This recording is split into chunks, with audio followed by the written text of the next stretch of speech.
Roy Hodgson joins us now. Oh, do you know what, Roy? I know we've been in touch since the news was announced yesterday, but I did feel really emotional when the announcement was made. I can imagine for you tonight, the send-off in front of the fans, finally allowed back into Selhurst Park. It's going to be a big night, isn't it?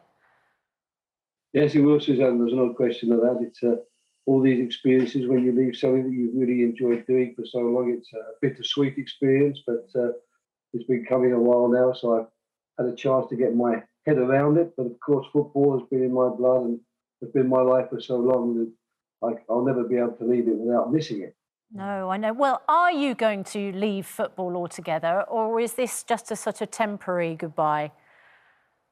Yeah, I don't know. I really don't.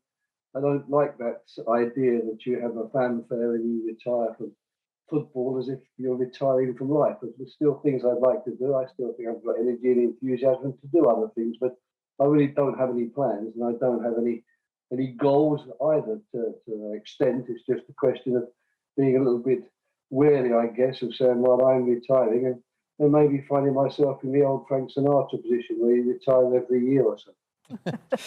Roy, it's been an extraordinary career. I mean, over 50 years, some great clubs, the top job in England as well. Now, I know you'll say it's the love and the passion that you have for the game, and that is absolutely apparent to everybody. But what else? What do you think has been the secret for you being able to withstand this can be quite a brutal and ruthless business, managing football, but you've survived it. You've got yourself a position where you're leaving, in a way, on your own terms. I mean, how have you managed to do that? It's strange you use the word survivor, because I think that's what we in football tend to use as a term as well. There is an element of survival, there's no doubt about it. You certainly need a lot of resilience. You need to be able to put up with a lot of things and to accept that there's going to be good moments and bad moments, and don't allow the good moments to carry you away, and certainly don't allow the bad moments to better you in any way. So they're important factors.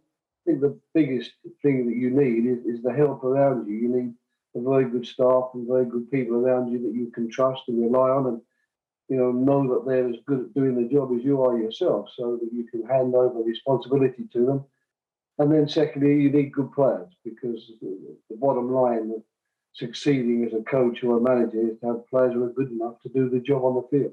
Yeah. Who are the best players, Roy? Who have you most enjoyed managing?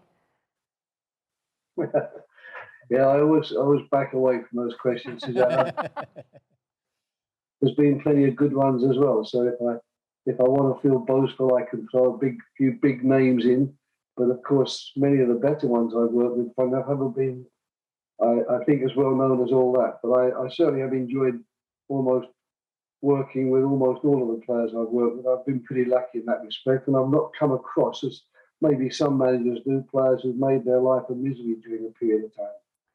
Look, you have managed an incredible 16 teams in 8 different countries. But I'm very biased because, of course, you've spent the last 4 years with the best team in the world, Crystal Palace. You supported them as a child. You began your playing career at Palace. How important is the club for you in the pantheon of clubs that you've managed? And a lot of people pay tribute to the fans at Crystal Palace and how good they are, frankly.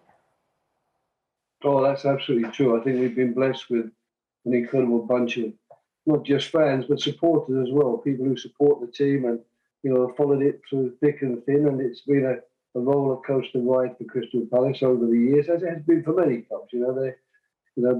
We can't all be Manchester Uniteds and Arsenals and Chelsea's. Most clubs these days can look back to a period in their past where things haven't gone quite as well. But luckily, the last years for Crystal Palace have been excellent, and I certainly could never have dreamt of such heights for the club when I was watching them in the 4th division some 50, 60 or more, 60 years ago in actual fact. So we've got to be pleased about that, and the fans do play a part. And for me, of course, it's been a great opportunity, I suppose, to come back and spend 4 very good years at a club which I watched from the terraces. Well, in fact, I worked it out the other day. I think the first game I saw was 68 years ago. So from that day to now, that's one hell of a journey, and it's been a wonderful journey. And I'm delighted that I've had a chance to end at least a very important part of my football life here at Crystal Palace Football Club.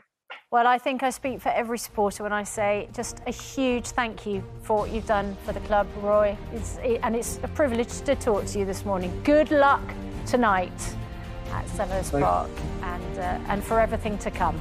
Roy Hodgson.